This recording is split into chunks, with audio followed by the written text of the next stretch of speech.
Welcome to the Coach's Sons podcast. My name is Andrew. I'm Chris. And we are going to talk about a bunch of things today. Obviously, we are rounding into the last month of baseball. Chris, I am excited. Baseball every day is going to be important. Well, not for the Rockies and the White Sox, but for most everyone else, baseball really, really matters. We're in the home stretch, man. It is. As you said, you're scoreboard watching now. Oh, right? I think I said a couple episodes ago, you want to start doing it, right, as things get tighter. Now it's time. It's time. Now you care if the other teams in your division are winning or losing, right? Teams are crowds are cheering when they see that scoreboard change. Things like that. It's going to get crazy. There's a lot of tight races going on, and it's exciting to get into. Yeah. Speaking of tight races, we're actually later in this episode, we have an interview with Aaron Hughes, writer on SI for the Diamondbacks. It was a great interview, talks about his team that is coming into form. The NL West is... It's getting interesting. It's tighter than anybody thought. So spicy. Yeah, I mean, we were obviously wrong about it. Aaron, by the way, got all of his predictions right, whatever. But it's definitely it's a good conversation. But before we jump into that interview, let's just kind of touch on some of the highlights. New kids. Dylan Cruz got called up. He's here. And he's beautiful. Part-time producer Doug Irwin is stoked about these kids coming in and playing for the Nationals. He went long recently, right? Yes, he had his first career home run. So I mean, believe his first career hit was a double, if I'm not mistaken. Yeah, sounds about right. The game before. Yeah. And that's pretty, like, from a Nats fan perspective, like, that's a big win. You have Cruz up, get him up. You have Wood up. Abrams is producing at a high level. Let the kids major play. League talent. Corbin shutting out the Yankees. He stinks, and he needs to go. Right? He's a very poor player. But yeah, they have some youth. You know, there's still a ton of holes. Don't get me wrong. It's not they're a contender. But it's exciting to see them call these guys up. I believe Robert Hassel is playing pretty well in the minors. So maybe he gets the September call up. I forget how that works. I probably should have looked that up. I think it changed. Like, it used to be like straight 40-man. But I don't know if it does that anymore. Man, Ross, September 1st. Oh, now you're reading out loud. This is great. This is great podcasting. This is all the nonsense, like, because the waiver stuff happened. It wasn't as egregious as it was last year when the Angels just dropped everybody from their goddamn team. Yeah. But, like, Tommy Pham was dropped from the Cardinals. Like, that's interesting. Yeah. Like, you know what I mean? Like, they spent actual things, capital. I don't know if they gave money or traded a human for him, but you know, they gave up something for Tommy Pham, and then it's just he's gone. Another one that was crazy is, and a lot of fans who don't know what the hell they're talking about, i.e. me, if I didn't read this on Twitter, but one of the Rogers brothers from the Giants, having a really good year, has like a 2.4 ERA. He's on waivers, and everybody's like, pick him up. Yeah, which in a 1 month scenario works. However, he's tied to like a $12 million deal next year. So you're on the hook for that. Yeah, right? So like on paper, I saw some of Meh-riners Twitter like, pick him up. And then it's like, like, stay away. Wait, there's more money. Like you're somehow tied to that. It's not like this 1 year. That's so much money. So yeah, it's kind of crazy. So we'll see what happens. I mean, some team's going to have some extra money and throw it at these guys. But those were, I believe, the two big names. Jesus Christ, we got 2016 articles. I'm trying to find this. I'm not. Okay. I thought it was. Let's see. Oh, 13. I know it used to be the straight 40-man, but I thought it changed. Come September 1st. Okay, there it is. 28 players. That's what it is. Okay. So you get two additional guys. Two. See, I told you it was fucked up. Two. Back up. Okay. Start over. September call-ups are coming. That's coming. 2 additional players. You get a maximum of 28 players. Let's go. No more, no less is what this says. This was last year, but it should roll over. You could carry 14 pitchers maximum, and that's it. So, okay, ready? Hard cap is at 28, and that's an important distinction because it used to be any member of the 40-man roster for the month. That doesn't happen anymore. See, gotcha. I knew what I'm talking about, but I just wasn't sure. I mean, you knew there was something there. You just didn't know what it was specifically. Yeah, so it used to be you could see anybody, right? Yeah, like anybody right, that's right. on that 40-man, like you got a chance. So now who knows what we actually get. And sometimes they like to see those guys play in the minor league playoffs and stuff now, give those, homegrown teams a chance. Yeah. But again, back to the Nats quick. I like what they're doing. They're building it up from the ground up. They have a ton of work to do, but they're going to have some money when Corbin finally leaves. And everyone rejoices. I mean, they're still DC. paying Scherzer money and stuff. It's a whole mess. Yeah. But they'll end up being all right. So enough Nats talk because we are way too late in the season to be hyping Who cares up the about the Nationals. Nats? You talked about 40. Let's talk about the fastest man to ever get to 40-40. Shohei Ohtani. Yeah, man. What is this guy doing? He's a problem. Oh, my gosh. He's one of the best players in the league. So obviously Judge is having, we've talked about this in nauseum, historical year, blah, blah, blah. Shohei is doing something we may never see. If he gets, or we may never have seen yet. If he gets has to 50-50. never been done. And he's at, I think he homered yesterday, 42 and 40. I don't know if he had a stolen base yesterday. He's at 42, 41, but I don't think he did. He just crossed 40-40. So I mean, okay, so he has a month left. He'll get to 50 home runs, no doubt about it. He fucking hits one every night, right? So, but stolen bases, which I guess he does that often too. It's just so weird. I don't think about like, man, that guy steals bases all the time because he's such a big human. But I think this was his way of compensating for like, hey, you made me lose the MVP because I couldn't pitch. Well, screw you. Now I'm just going to do something like It's like back in the day when they used to say like NBA players be like, oh, I want to lead the league in assists. And they just did that. Yeah. Like it just feels like that's what he set out to do. Like, hey, I can't pitch. And they might, they're not going to, right? It shouldn't go to anybody else in terms of NL MVP. But if he were in the AL, there'd be huge debate. Yeah. It'd almost be a bigger fun debate. It'd be a fun debate. No, because everybody would just stump for Judge because he's gonna hit 62 home runs and that's what that everything matters. That's all that matters. You can't see. I just made the air jack and the off 62 motion. home runs has happened. Like they'll act like fucking Mark McGwire and Sammy Sosa don't exist. All over again. Yeah. Like it's unbelievable. But we're gonna rewind again. Okay. Aaron Judge is doing incredible things. Incredible. I'll talk about every night. Every things. single night, I'm getting a text from someone or a notification from Twitter. Home run. Aaron Judge hit a home run. Home run. Doesn't even make sense. Yeah. And what is crazy is he's still not even remotely close to Barry Bonds level. No. He is the closest thing we may ever have seen since, to yes. Barry Bonds, and he's not even remotely close. Nope. So I'm going to put Judge down a minute just to talk about Barry Bonds and how awesome he is and everything about it. But man, Judge does it and it's awesome. I would not like to be in the discourse between him and Ohtani for an MVP race. Yeah. I'm pro Ohtani, especially when he's pitching.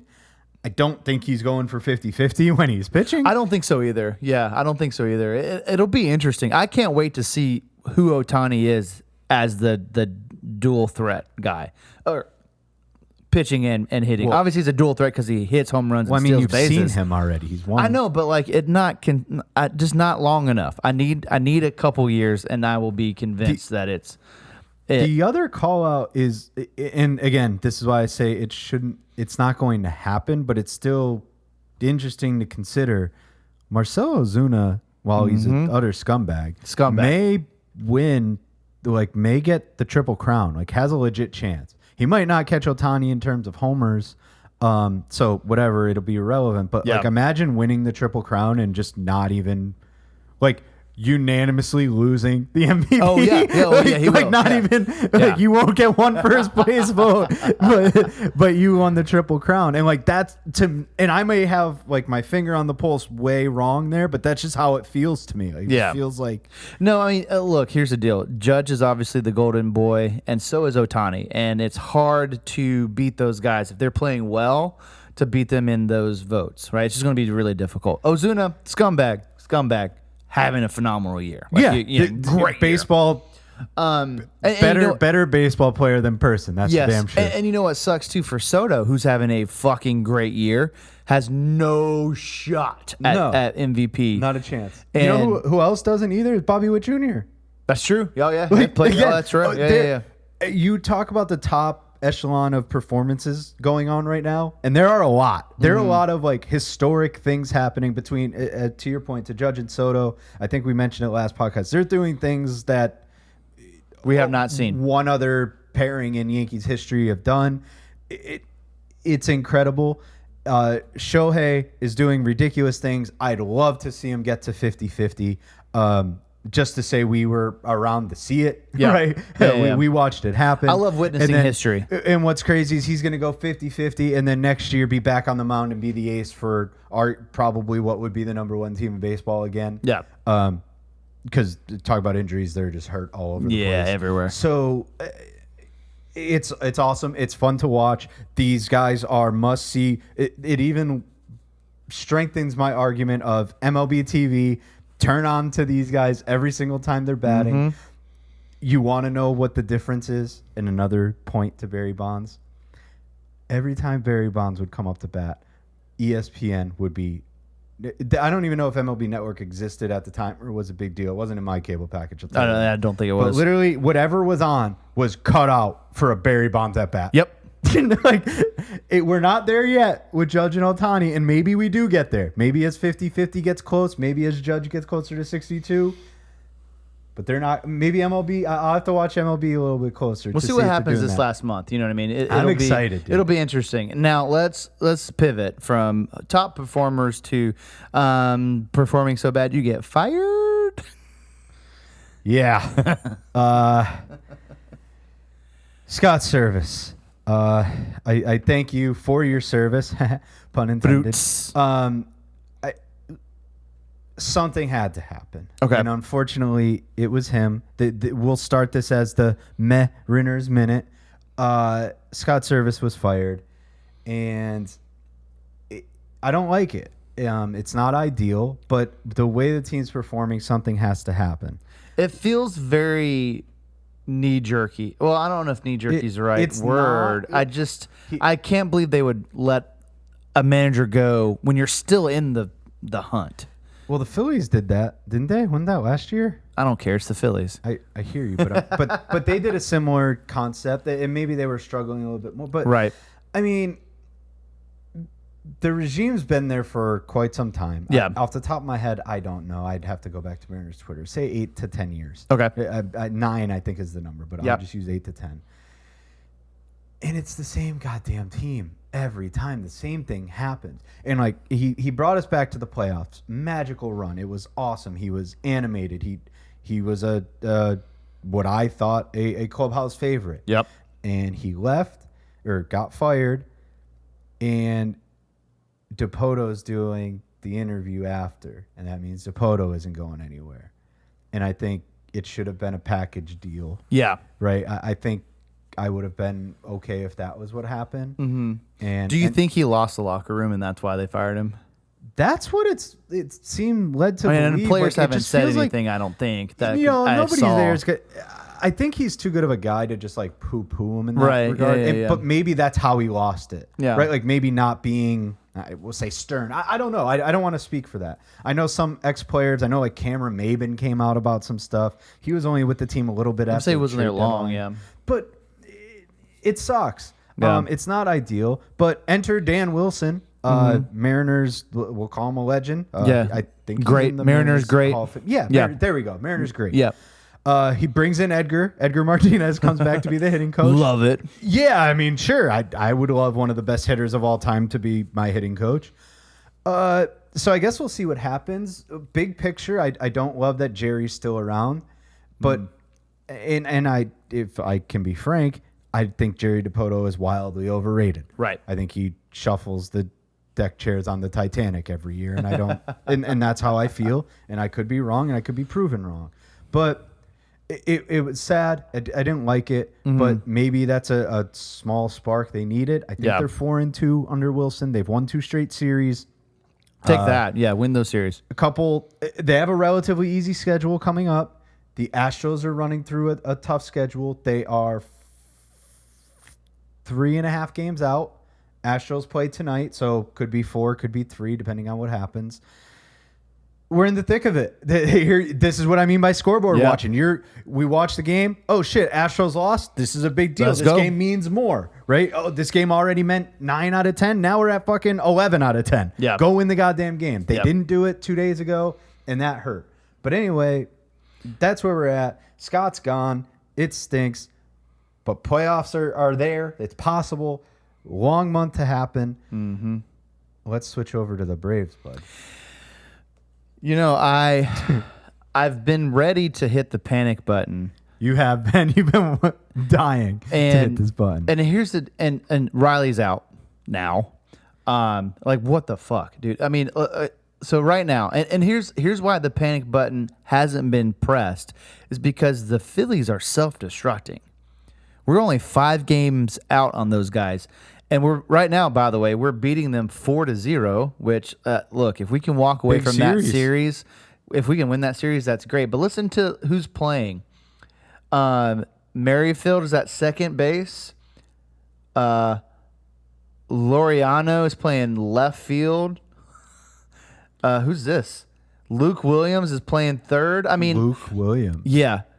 I don't know who that is. Exactly. Okay. Yeah, exactly. Yeah, like this, I don't even know who you are. This is not the Braves. And, you know, we talked about at the beginning of the year, like, for the Braves to be out of contention, catastrophe has to happen. We have to lose a bunch of guys. Guess what's happened? We've lost a bunch of guys. And you know who, like, at the beginning of the year, I was like, man, if Chris Sale can just be good, I will be happy. Now, because we've lost everyone, Chris Sale is great, and he's one of the main reasons we're still around. Him and Lopez have been pitching their asses off, and that's been amazing, but it's hard to see a light at the end of the tunnel. During our interview, Aaron says some hurtful things about the Braves. He does. And if they were to meet in the playoffs, then that's fine. I understand. And I can't argue with the fact that the Braves, they're not a threat. They're just not right now. And so at this point, I'm sorry, it's now 4-3. Jesus Christ. It happens quick, I got to stop scoreboard watching. Quick. But essentially, you know, like at this point, we're going to lick our wounds and just limp into the playoffs.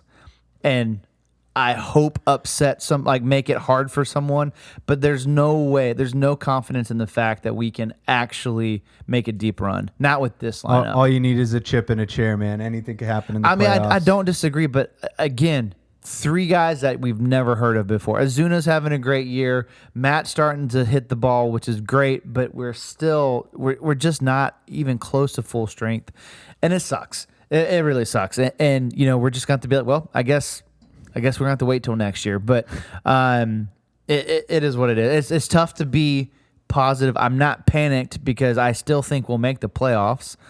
But I have zero confidence in a deep run at this point. I'd love to be in a position to not be panicked to make the playoffs. And what? Yeah. And we could kind of speak to this similarly, but for you, it's mainly one person, maybe 2. For me, it's an entire goddamn rotation. Right. But Chris Sale is the long odds-on favorite to win the Cy Young. Yeah. And he deserves it. MVP. Excuse me. The Cy Young. Cy Young. He's yeah, minus 700.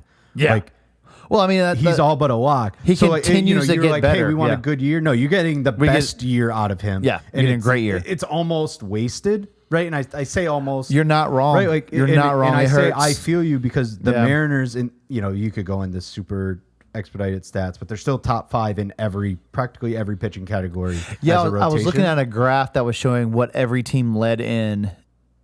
Like every team has the stat that they lead in the majors, and the team ERA was what the Mariners led in the majors was team ERA. That's awesome. Feels wasted. Yeah, because you can't hit, right? You can't hit for shit. Yeah.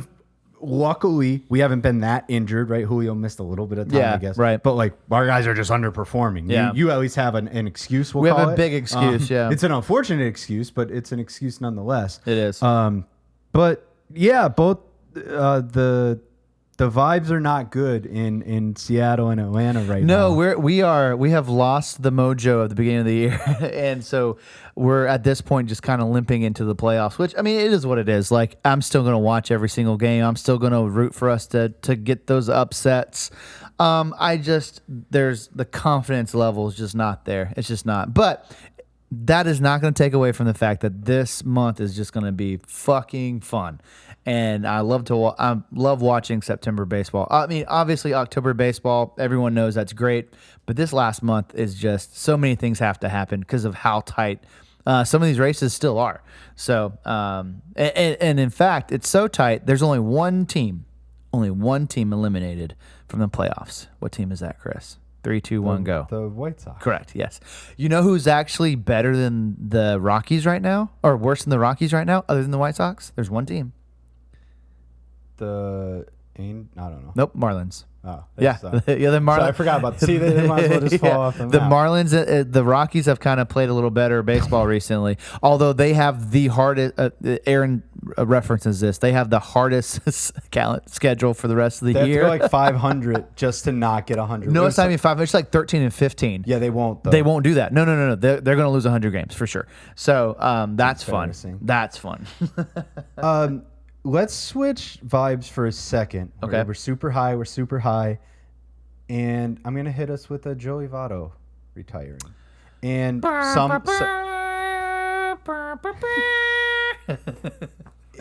so first of all, it is the most Joey Votto way possible to retire. Did you see what he did? No. What He did just do? like posted an Instagram video and was like, "Yeah, I'm retiring."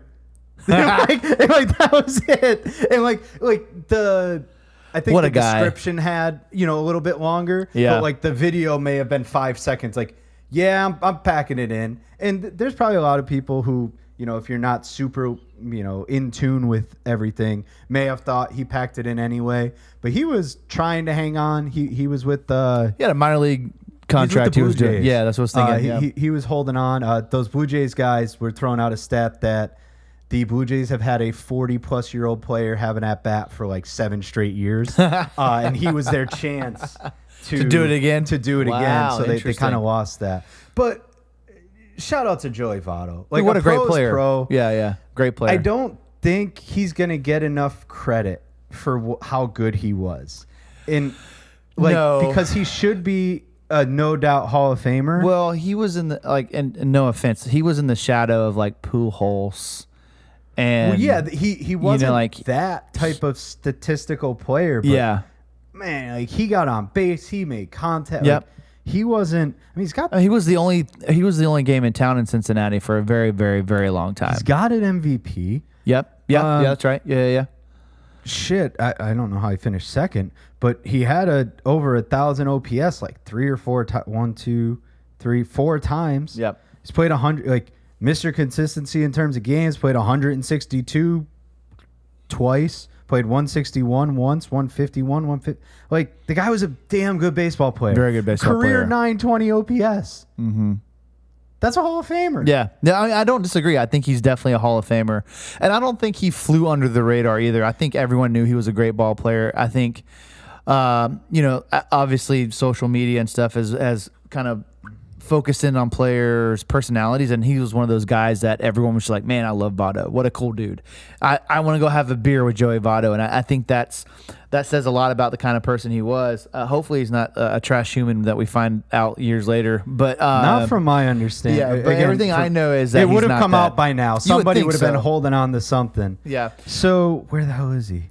Hang on. I'm checking out the Baseball Reference career WAR list. Okay, yeah. Yeah. Okay, Oh, boy. all right. Oh boy. Ooh. Boy. Give me. Okay, hold on. I'm trying to. What do you want to guess? Do you want to guess how much he had? I don't think you're gonna guess that. No, I'm probably not. But give me a name of someone he's close to, so maybe that'll help me guess the actual war. Dave Winfield. What? Yeah. He's above Dave Winfield. Oh shit. Okay. Oh man. He is tied for 144th. Really? Okay, I'm gonna get this real wrong. Are you guessing a number? What are you doing? I'm gonna guess a number. I'm gonna Go guess ahead. his war. Okay. I'm gonna say it's between. This is the floor. 65 Go on. and Jesus, 75. 64.5. Damn it. Okay. That's close. Man, That's good. that was close. Even if you close it to like 67, you gave yourself way too. I gave it too much room. You Yeah, want to know what's crazy? Why I was like, he's tied with Chase Utley at 64.5. Wow. Okay. Yeah. This is another crazy one to me because I think it's way closer than it seems. Miguel Cabrera. Again, this is B-War. Fight with Baseball Reference. Don't fight with me. I'm reading it Exactly. off the goddamn site. Miggy, 67.1. And if you ask anybody, you ask any baseball fan on the street, Miguel Cabrera is a no doubt shoe in Hall of Famer without a question. Yeah. Don't even, it's not even up for debate, right? Miguel Cabrera is a Hall of Famer. Yeah. Today. Straight up. Yep. That answer is not the same for Joey Votto, and they are very close. That's very interesting. Yeah, okay. But, Miggy's going to have your counting stats, right? He's got he's got 500. The hits. Like, I mean, how many more hits does he have than Votto? A lot.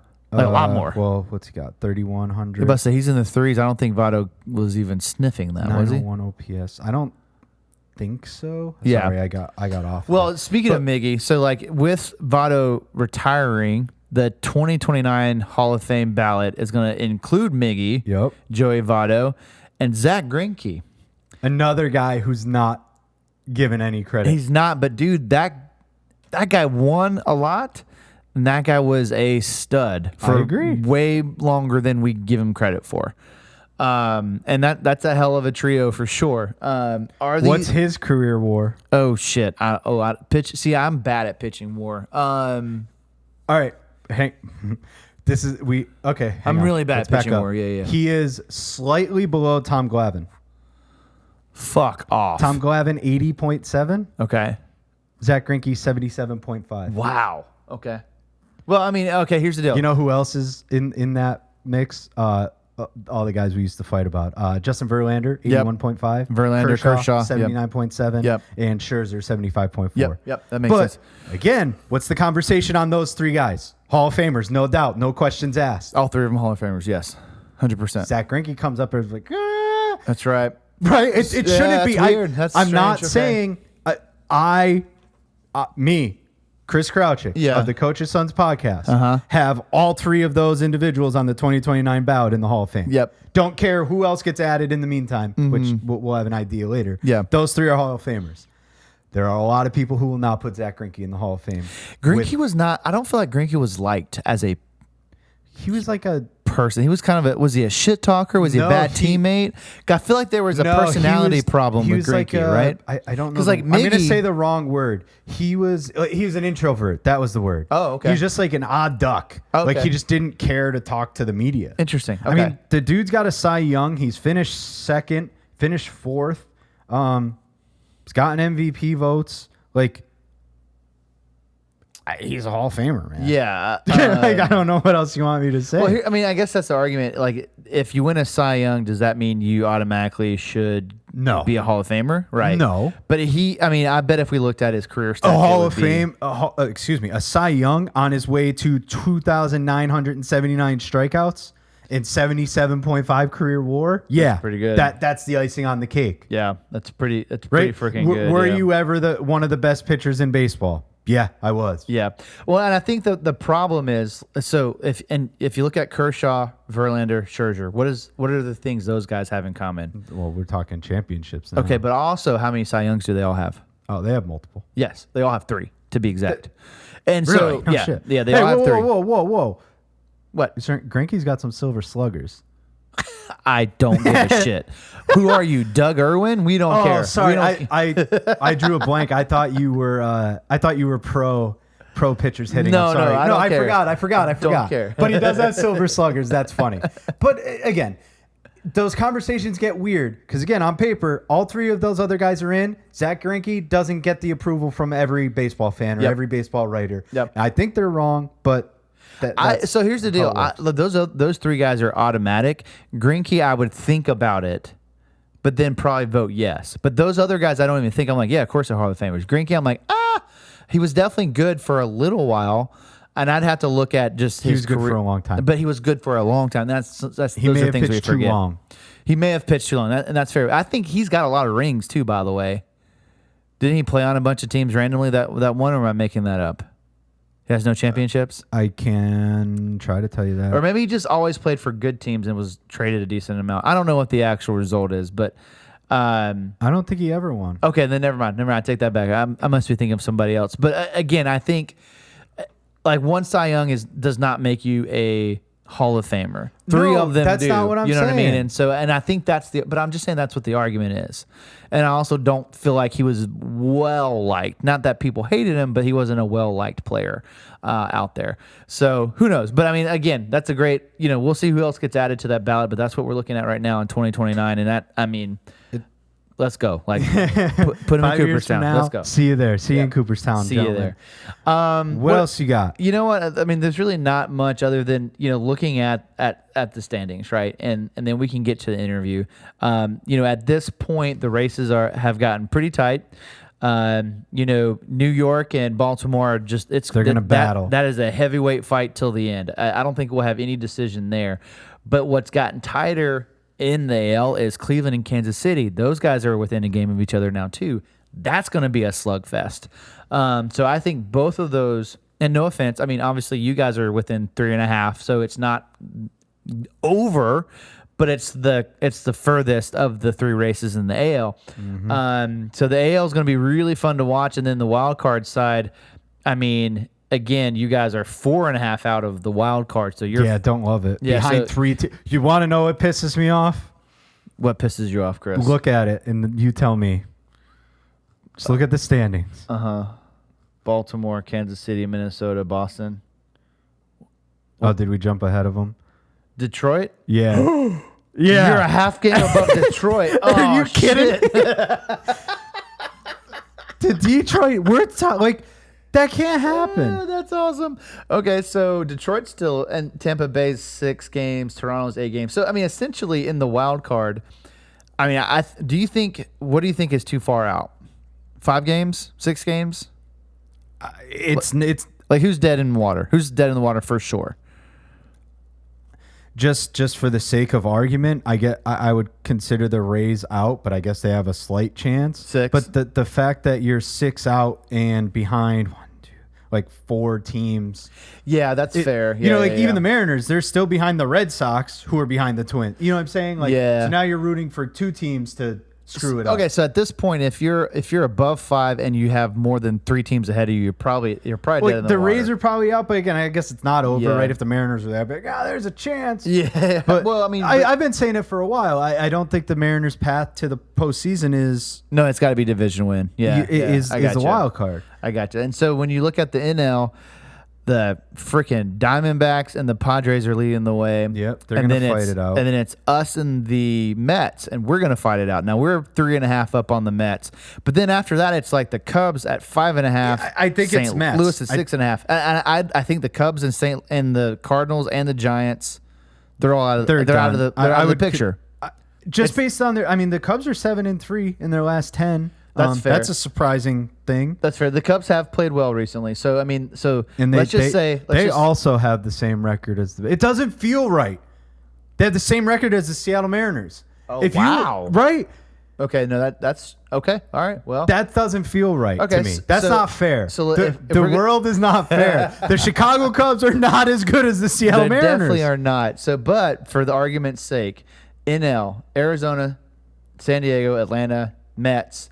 Cubs. Sure. Those 5 teams. Screw the Cardinals. And then when you look at the AL, it's whoever loses the other 2 races, so Baltimore, Kansas City, Minnesota, Boston, Seattle, done.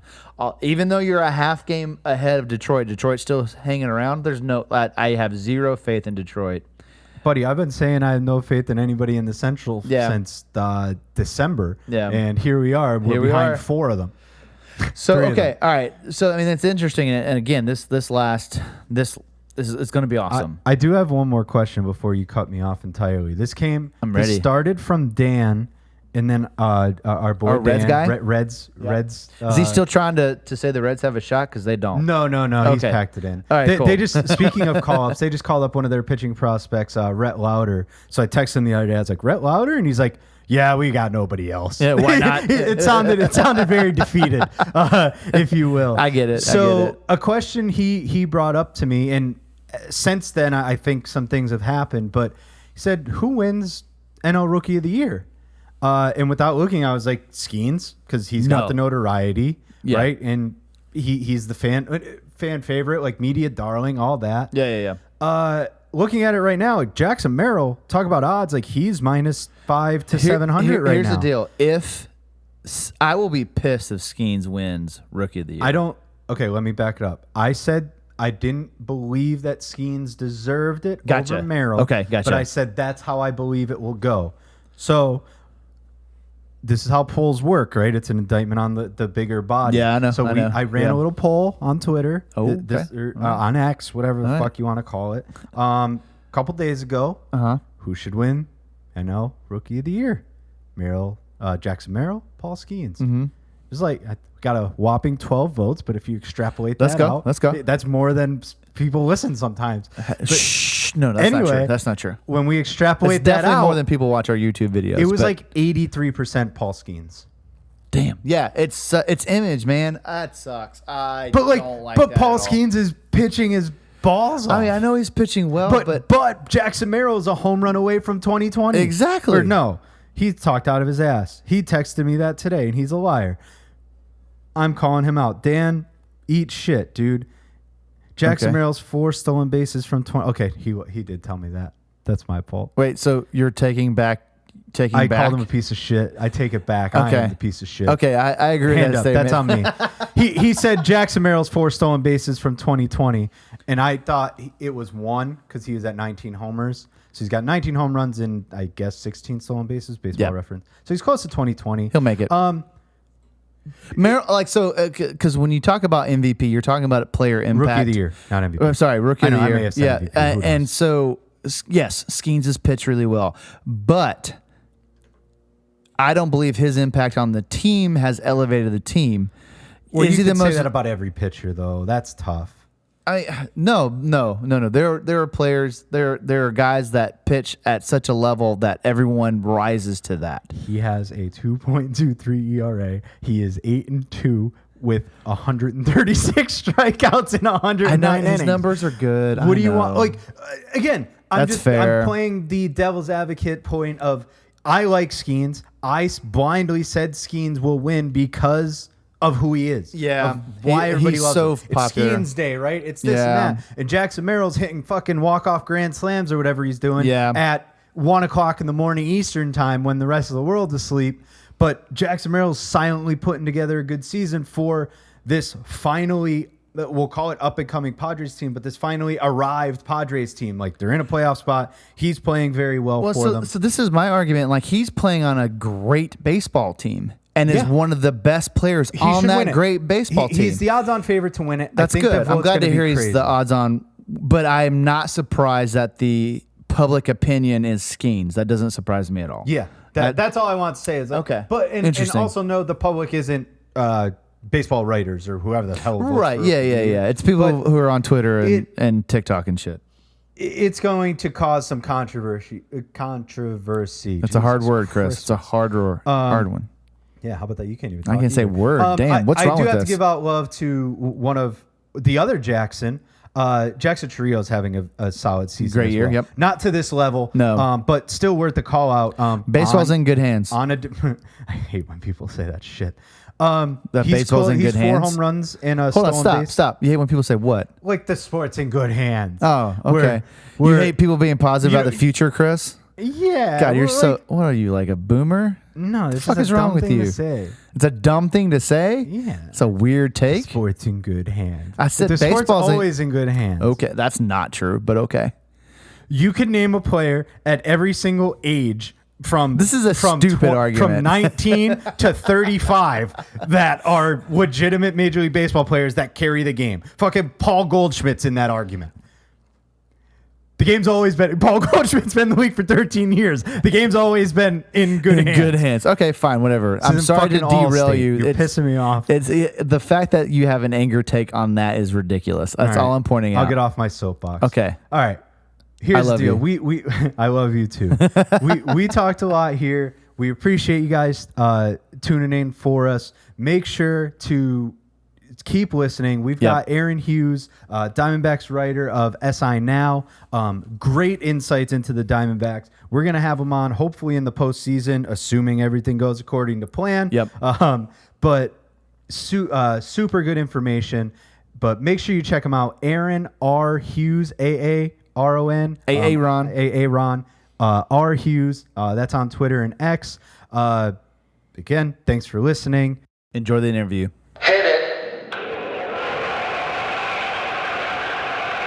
Welcome to the Coach's Sons podcast. My name is Andrew. I'm Chris. And there is a guest on today, and you might recognize his voice from earlier this year. Writer for Sports Illustrated, covering the Diamondbacks on SI, Aaron Hughes. Aaron, how are you doing today? Hey, thanks for having me, guys. Absolutely. Thank you so much for joining us. Obviously, we're going to talk a lot of D-backs today. Obviously, home stretch. Hopefully, they're coming into their own. Both Chris and I are sporting some NL West. I'm patronizing. You're being a jerk. I'm being a jerk for sure. But thank you so much for joining us. I'm going to start with the question we try to give all our guests at the beginning, and this podcast is called The Coach's Sons. Chris and I both had our dads coach us, and we've through all the people that we know that love baseball, who played, even in my as a kid, 6, 7 years old, t-ball. Your dad or your best friend's dad was a coach. Do you have a story from those times? Did your dad coach you? What do you got for us? Oh, absolutely. So my situation is kind of unique. I grew up in Germany. Right. So my dad was my coach. Fun fact. When I did t-ball, when I did like beginnings of Little League, but I started on an army base in the middle of Germany. So I'd go up on base. We'd have a whole thing. My dad kind of ran the whole program with like the youth center and everything there, and he'd coach me growing up. I don't know if I was that great as a tiny tot, but I think I got better eventually. I think I was more interested in picking grass at that time. Heard that. Yeah. Yeah. Well, and speaking of Germany, you're in Germany right now, correct?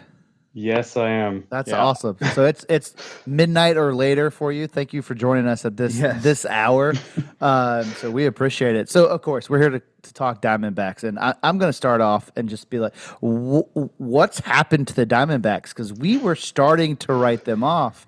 Like, are they going to sell at the trade deadline? And we were, obviously Corbin struggled for a long time. Their pitching hasn't been great all year. And then now it seems like you guys have turned a corner. Like, what's going on over there? What's in the water?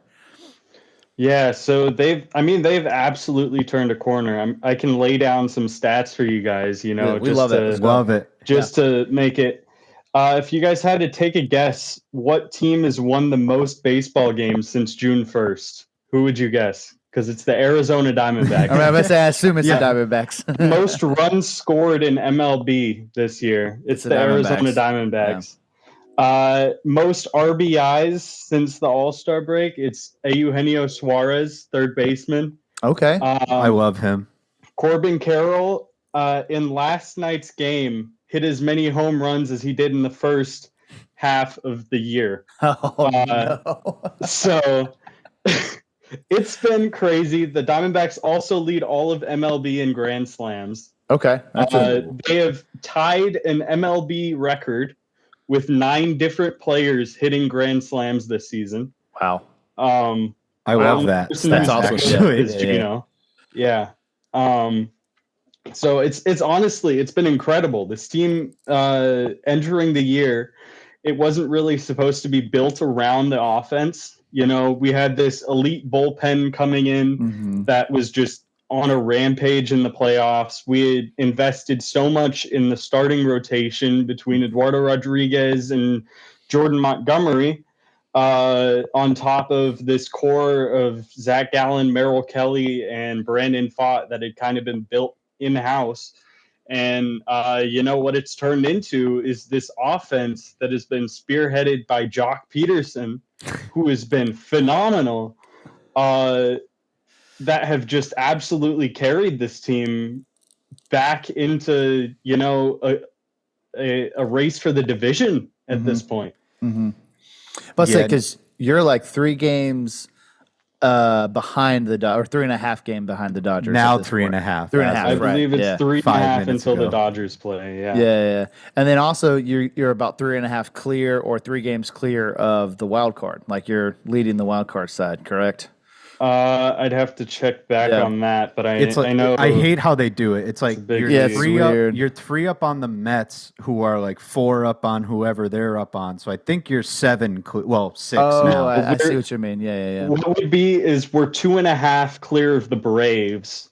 Gotcha. Who are 3.5 clear of the Mets. Gotcha. So Okay. the Diamondbacks have like a 6-game lead on the wild card spot. Nice. Right now. That's awesome. Do you think that the team is geared to make a run for the Dodgers, or do you think it's just we'll sit here, we'll make the wild card, and then we'll see what happens from there? No. So this team, I mean, they are, well, not only are they focused right now, I mean, they've been on an absolute roll, but they want the division. I don't.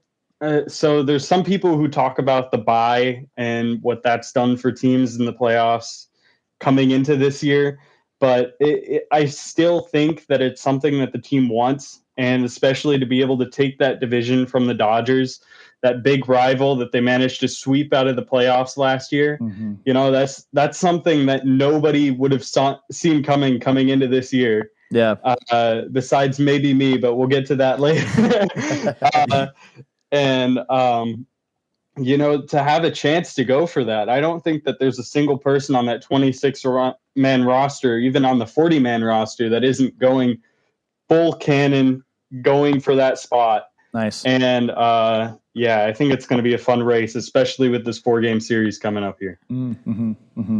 Yeah, and to your point, so Gino Suarez is near and dear to my heart as a Mariners fan, i.e. and Jock Peterson near and dear to Andrew's heart as a Braves fan. As a Braves fan, you seem to collect almost like other teams' fan favorites, but what's crazy is, like, you know, while you guys are producing, right, that the numbers you spoke of speak for themselves, but it's Suarez and Jock Peterson.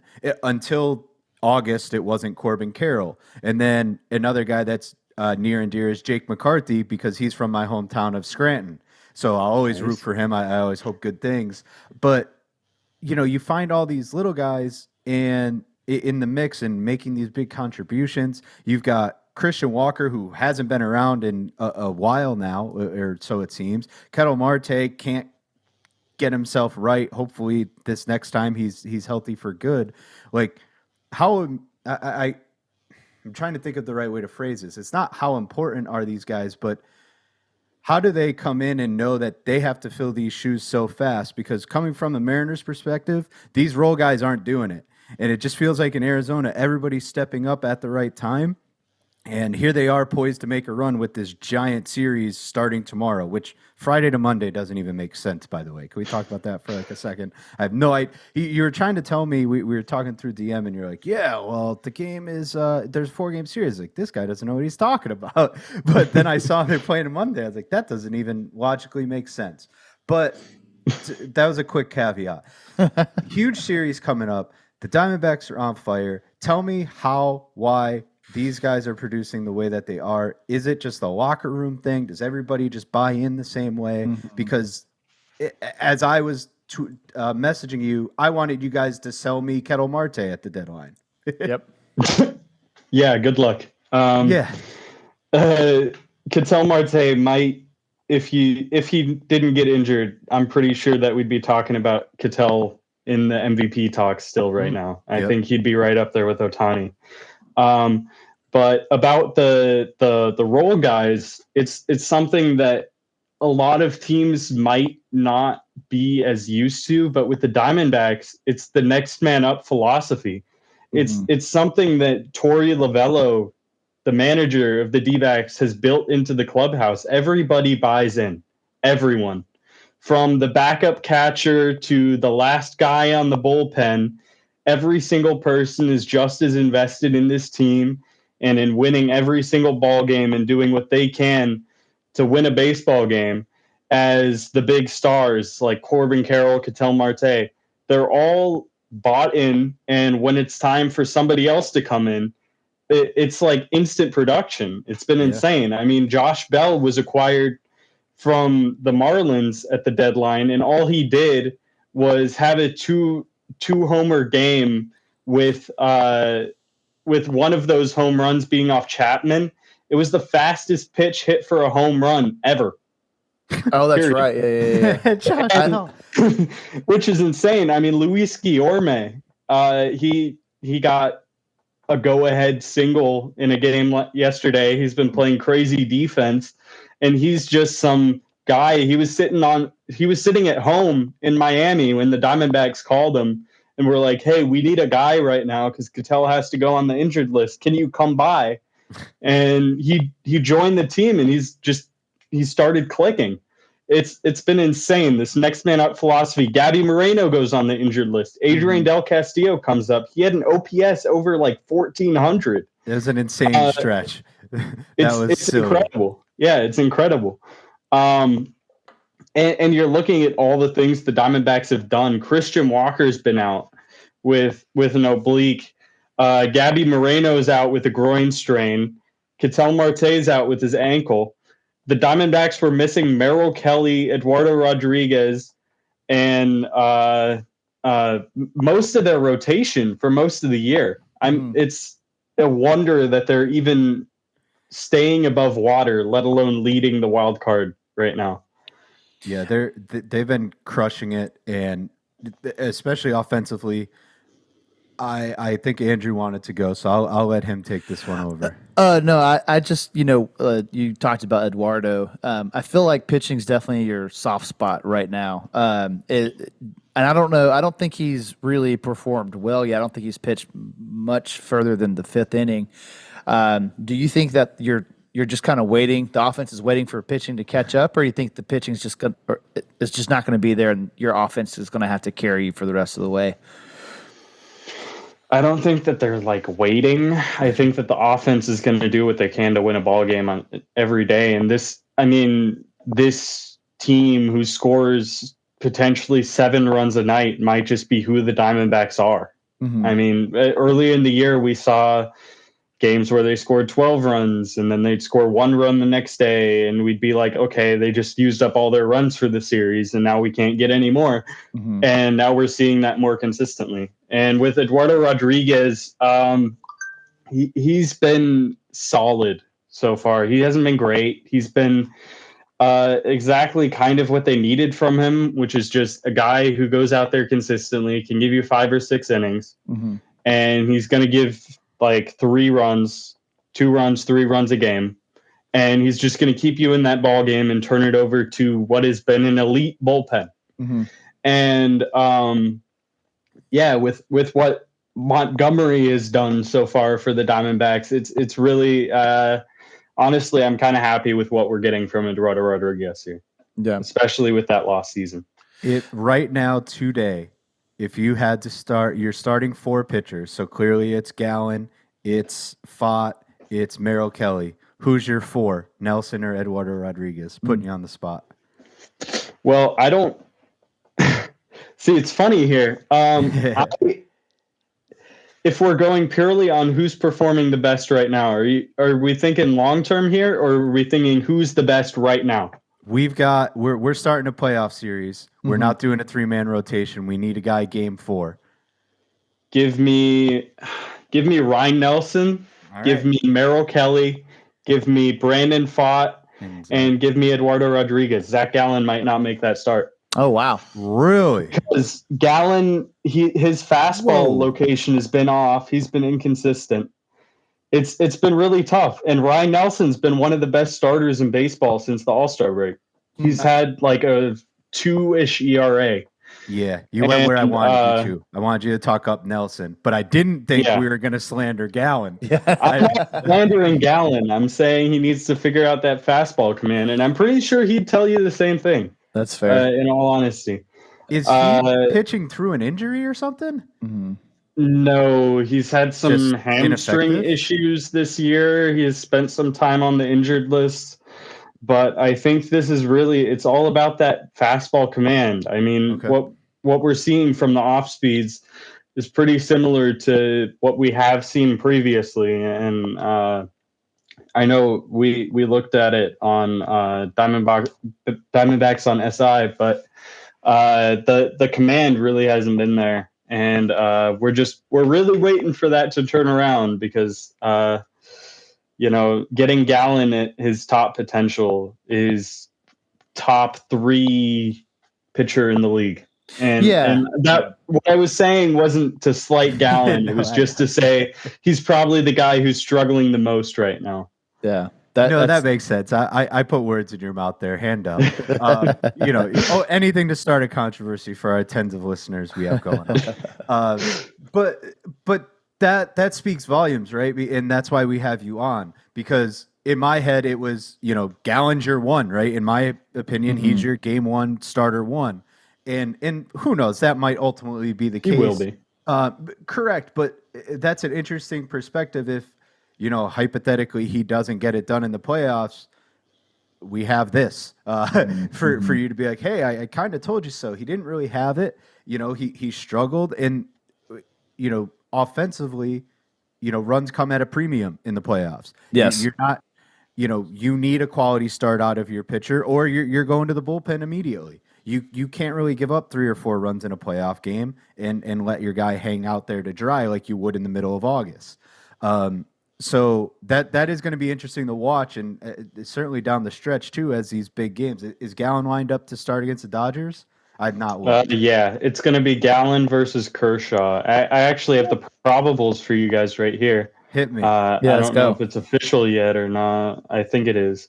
Gallen versus Kershaw in game 1. Okay. Merrill Kelly versus Gavin Stone in game 2. Brandon Pfaadt versus TBA. And Eduardo Rodriguez versus Jack Flaherty. Those TBA, man, they're so good. Yeah, TBA has really moved around the league this year. You got to watch out for TBA. So many of them. That's lined up to be a good series. No matter. I agree. From an outsider perspective, the Diamondbacks are fun. And, last year, our very, very, very first podcast was like a World Series preview. And I kind of scoffed at the fact that, like, hey, the Diamondbacks don't spend money. I don't want them to win, right? Because it's like, then every team's just going to emulate this model and all of that. And what did they do this offseason? They went and spent money. Did it work on Jordan Montgomery? No, it's unfortunate. I wish it did. I'm sure every single Diamondbacks fan in the world thinks that or wish that it did. But they went and got better. They're not that middle tier team anymore. They have experience. They brought in Jock Peterson. He's got experience. And somehow they've treaded water with their MVP caliber hitter. Well, second one, I guess, with Kettle. But Corbin Carroll just hasn't been good up until August, where he turned it the hell on. What was it? 9 home runs at over a 9 OPS, 900 OPS. So this team is very good at just, I'll call it treading water. It's just keeping their head afloat until all the horses come back. Right? If Christian Walker comes back healthy, Kettle comes back healthy, these arms start getting back to, we only have a month. I get that, but in baseball time, that's forever. So I think I'm excited to see what they've got going on. I know you probably got a ton of articles just ready to rip for when they come back for the Dodgers. But this series, I can't wait. I'm sure you're gonna love being up till God knows what time in Germany watching. Oh yeah, because it's West Coast time. Will you stay up to watch all these games? Oh, absolutely. Oof. Come on now. So Dodgers. Come on now. It's fair. It's fair. All right. So when we were looking at, obviously injuries are a big deal for you guys. What do you need? So let's say Kettle for the best example. What do you need from him? Does he have to be the same guy he was, 75% of what he was? Like, what do you need for him for you guys to make another deep run into the playoffs? Honestly, I mean, Ketel, what he was doing was on such a different level that we really haven't seen from him, or at least haven't seen from him since 2021, when everybody declared that like a fluke juiced ball season from him. Right. Everyone was like, oh, he's never hitting 25, 30 home runs again. And what does he do? In a dead ball year, he goes out and is on pace for like 35, 40. So what we need from him is just him to be on the field and to give us what he can. He's a Gold Glove defender. He's gonna be a good hitter, whether he has the power or not. and he's gonna run into stuff. He's so strong. He's just, when you look at him, and you don't really see it in that batter's box because he's all the way to the side, and he's kind of tucked away. But his shoulders might be like the length of the Rocky Mountains. Like, he is a broad man. And when he runs into a baseball, that thing can fly probably further than most hitters in the game. Like, he has some of the biggest raw power I've ever seen. So just get in the lineup, be healthy, don't rush back. Yeah, because we have it covered. Yep. Agreed. And when he does get back, he's gonna make an impact. I don't care if it's 50% of what he was doing. I don't care if it's 25%. If he's just a slightly above league average bat, I'm okay with it as long as he's in the lineup, contributing, part of that clubhouse. It's important. He's a leader. Mm-hmm. Yeah, I definitely agree with that. And, it's I'm suffering. My team has so many injuries, and we're not going to get anyone back. So it's always a weird waiting game when one of your superstars is just kind of waiting in the wings. What about Carroll? Like, you've gotten so little from him all year. What are your expectations for the rest of the year? You think this is, obviously we saw him do it all last year. Like, what's been going, I know he's been struggling with some injuries. Has that really been why he hasn't played well and he's finally really healthy and we're just seeing the real Carroll now? What do you think? Yeah, so I think this is more of a return to form. He's back to swinging one-handed. I know last year he had a big shoulder injury that was really a big problem for him. Mm-hmm. And I think we've seen some carryover there. He tinkered with stuff in the offseason too. His swing was the flattest in baseball. And what we've seen is him kind of figure out that swing plane, almost, is what I describe it as and what I used before. Yeah. And he hit 2 home runs before the All-Star break. To put that in perspective, he's hit 15 home runs since July 7th, I believe it. Yeah. 15, which is ridiculous. We were talking about him hitting maybe 10. We were having that conversation before the All-Star break. Are we even going to get 10 home runs from Carroll? Is this a completely lost season? And he turned on the Jets. He became who we know as Corbin Carroll. He's going to impact the game from just his speed, from just his hit tool. And to have that power back, it's ridiculous. It impacts the game on such a different level because of all the different aspects of the game that he brings. Mm-hmm, mm-hmm. Well, he was such a fun player to watch last year. It's been kind of a bummer to see not that guy, for most of the season. Chris and I do, winners and like the best of the week, the best of the past few weeks. Carroll has made the worst a few times just because he's just has not been playing well. So it's good to see him round into form. And, it's one of those things, you look at those guys that have great rookie seasons, you wonder, okay, is there going to be a sophomore slump? And, okay, so where do they fall? Are they actually in the middle, or are they actually more towards the rookie once they get all the scouting stuff figured out? So it's good to see him hit and be electric again, because that stuff's a lot of fun to watch. Yeah. That's awesome. And the team almost, like, you could tell the team feeds off that, right? When your star isn't performing, the rest of your team kind of, underperforms too. Like, it's not proven science, but it just feels that way, right? Vibes are low, things like that. But now everybody's swinging for the fences. Carroll's playing out of his mind. Your team's leading everything in runs scored. And again, it's just fun again. One question I have, I want to take Corbin Carroll, and I'll, for the sake of it, I'll take Zach Gallen out of this.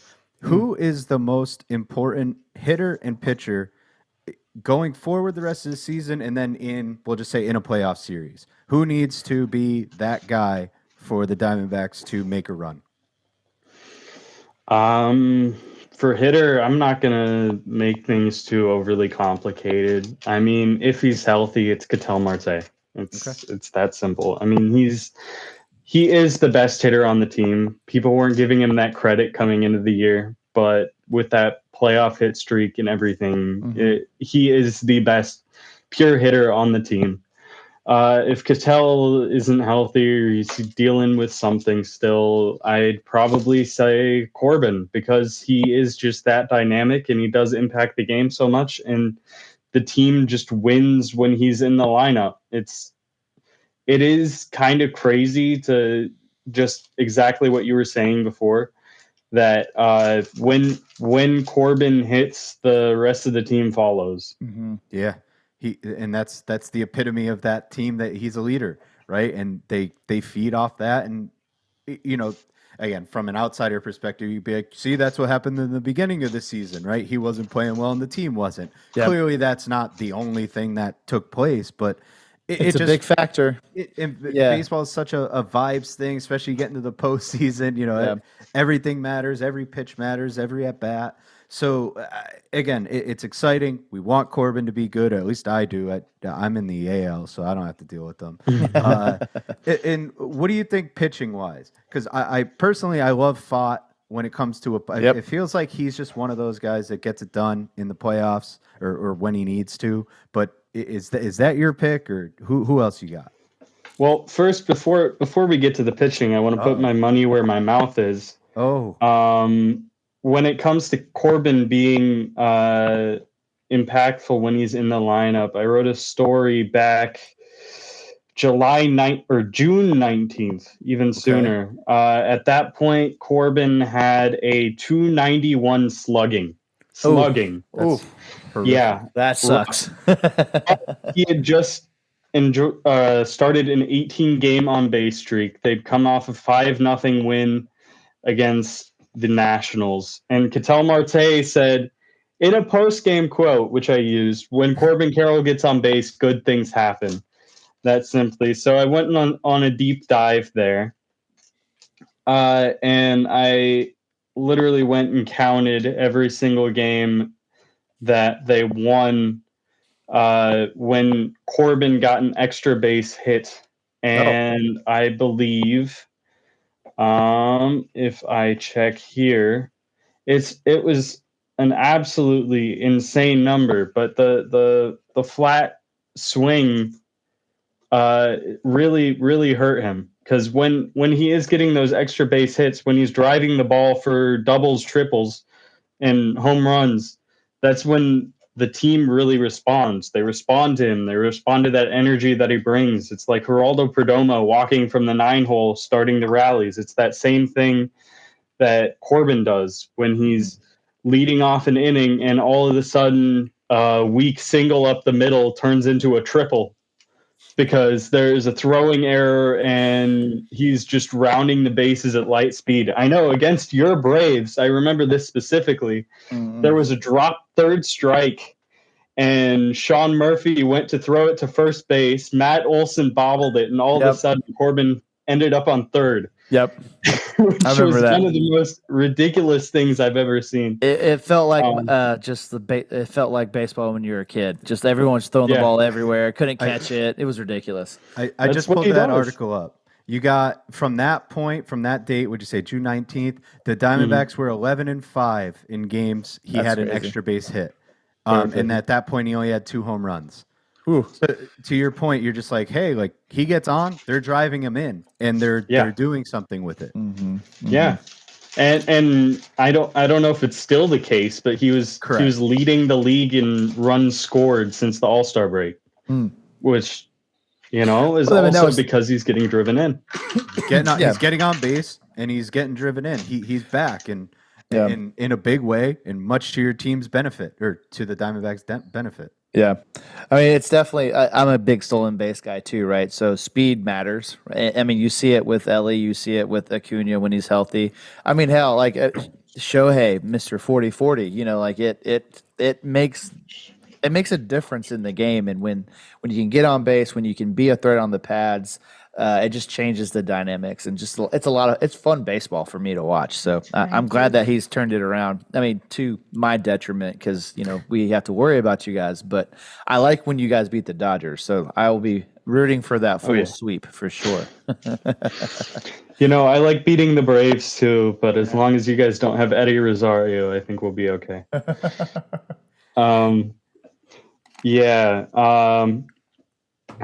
So on the question that you asked before on the most important pitcher, I think there's one of two ways. Two ways that you can look at that. I think it's probably still Zach Gallen because he's gonna get the game one start. He's going to, as long as he's lined up for it.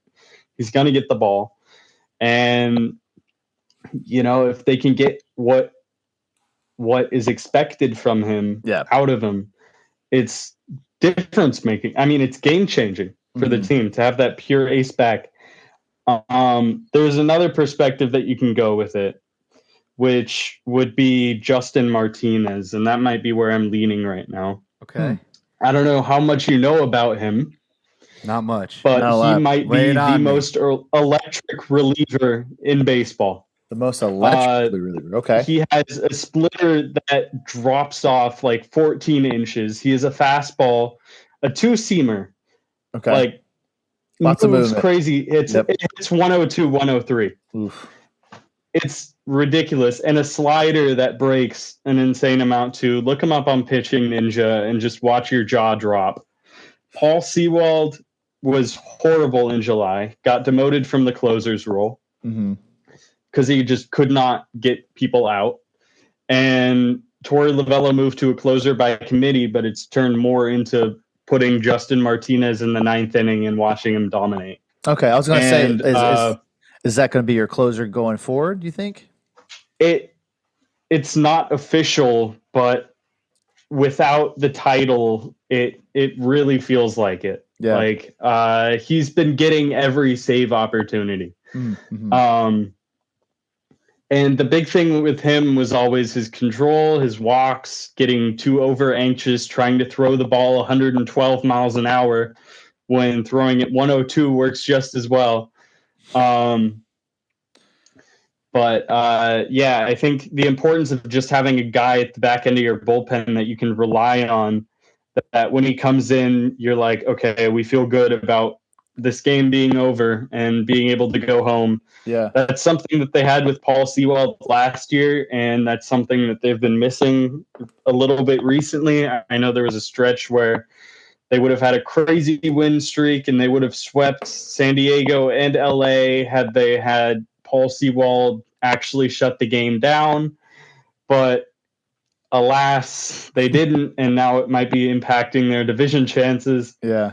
Looking back at those games, but it is what it is. Can't win them all. 2020. Yeah. So I can remember when the Braves made the really deep run. It's because we had 7th, 8th, and 9th inning wrapped up, right? You knew these guys are coming in; they're going to shut it down. What does that look like for you guys? Because you said you had a very electric bullpen, right? I know. Was it Ryan Thompson pitches well?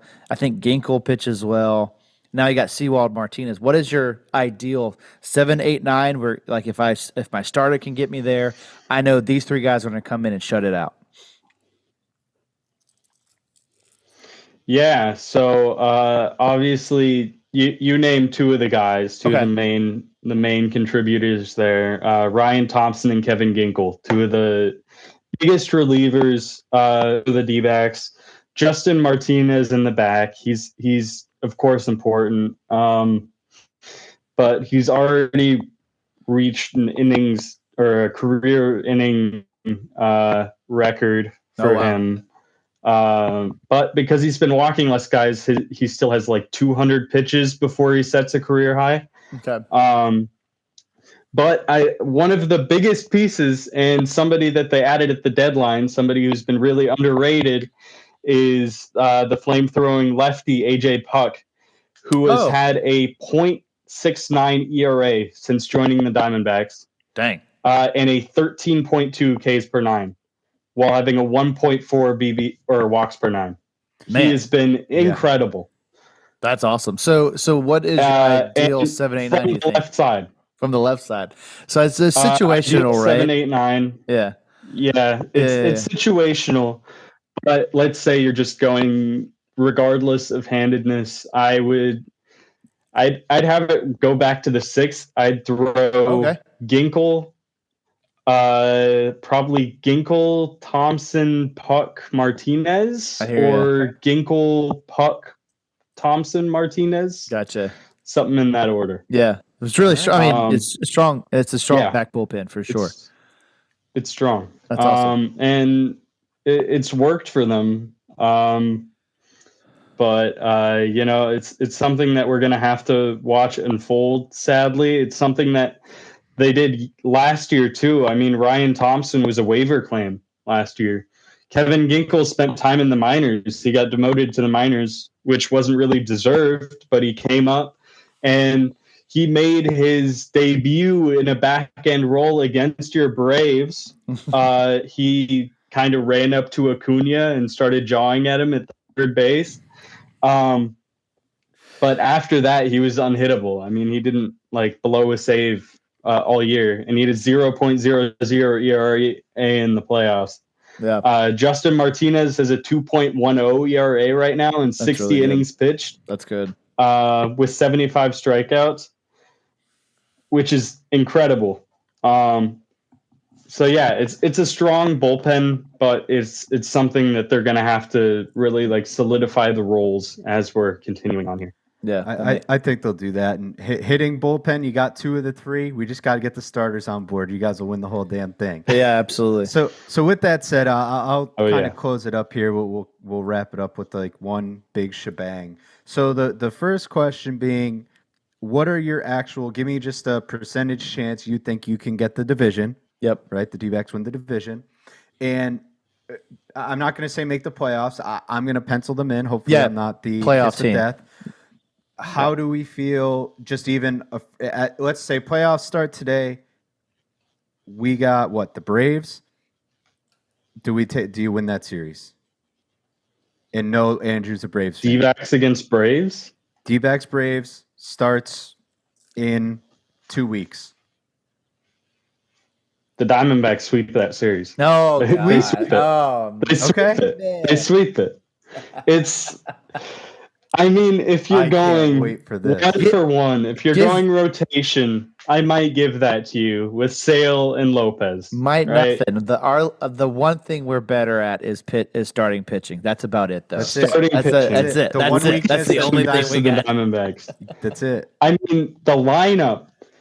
When Christian Walker comes back, Josh Bell, who's been hitting 4 for you, is now your bench piece. He's the last guy off your bench piece. Yep. Switch hitting bench piece. Probably a pinch hitter for a right-handed bat in the late innings if you really need it. That depth is incredible. Yeah. I mean, you have Randall Grichuk, Jock Peterson, Adrian Del Castillo, and Josh Bell off your bench in some order there.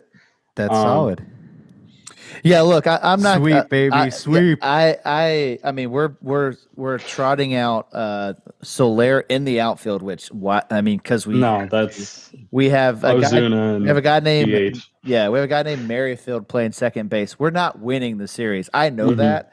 I just can't say sweep, but I definitely don't disagree that there's a win there. So I'm saying sweep. What are the chances you get to avoid the Braves and win the division? Give me a percentage chance. We're holding you to it. I don't think that the Diamondbacks play the Braves even if they make the playoffs like this. I think it would be the Diamondbacks against the Padres at Chase Field, and it would be the Braves against the Brewers in Milwaukee.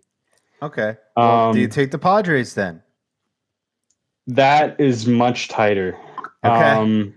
Oh, come on. Where's that confidence? Where's that sweep confidence? The Braves suck, sweep confidence against the Padres. No, that's fair. Yeah, the injuries with the Braves, man. I just can't overlook that. Oh, I get it. I know. But with the Padres, it's the rotation. It can be strong theoretically. I know they got Darvish back. They got Musgrove back.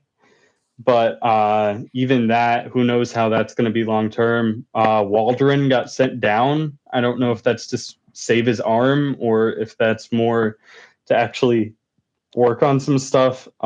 King has been good. Yep. But he's gotten hit hard. The bullpen is excellent.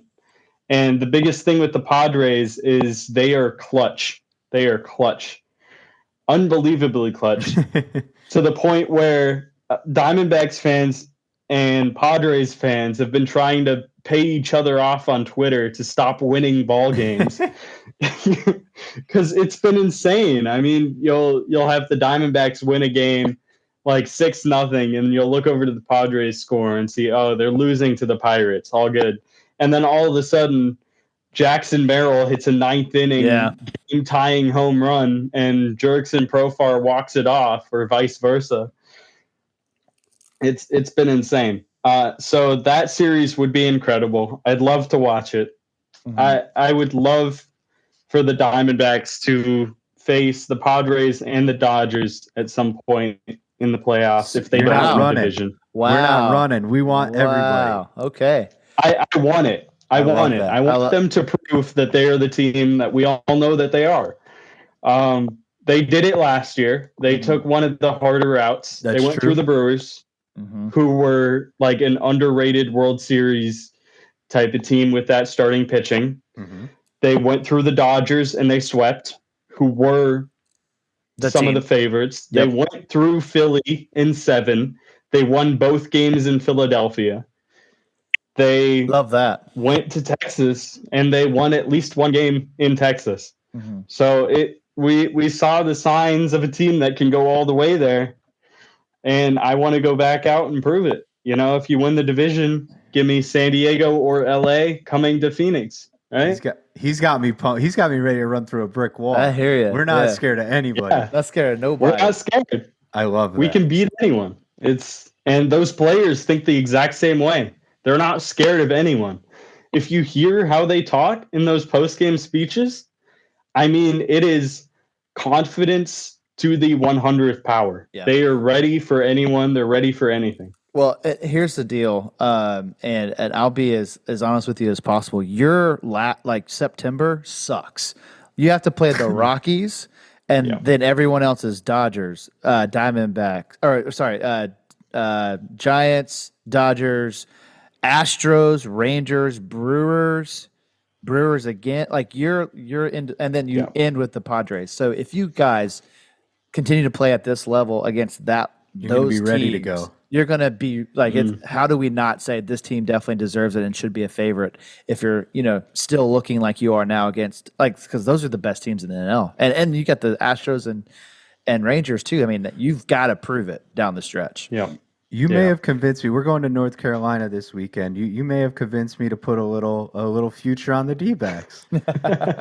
I'll report back. We'll see if I could pull the trigger on it. Yeah. I mean, looking at the schedule, I'm working on a schedule story right now for September because it's horrible. Looking at that, it's rough. They have the 3rd hardest schedule in baseball.